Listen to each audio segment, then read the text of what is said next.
తండ్రికి ఇష్టమైన కార్యం నేను ఎల్లప్పుడూ చేస్తున్నాను కనుక ఆయన నన్ను ఒంటరిగా విడిచిపెట్టలా.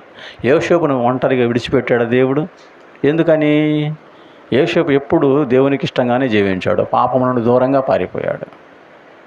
కాబట్టి యోసేపుకు దేవుడు తోడుగా ఉన్నాడు.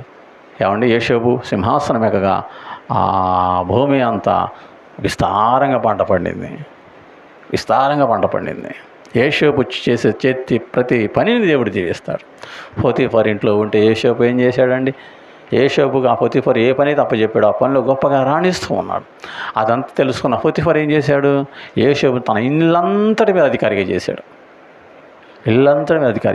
కాబట్టి ఆ ఇల్లంతా బహు అభివృద్ధి పొందుతుంది. ఎందుకంటే యోసేపుకు దేవుడు తోడుగా ఉన్నాడు కాబట్టి, ఇస్సాకుకు దేవుడు తోడుగా ఉన్నాడు కాబట్టి అందరికంటే నూరంతల పంట పండటం మనం చూస్తున్నాం. ఇది ఆశీర్వాదం.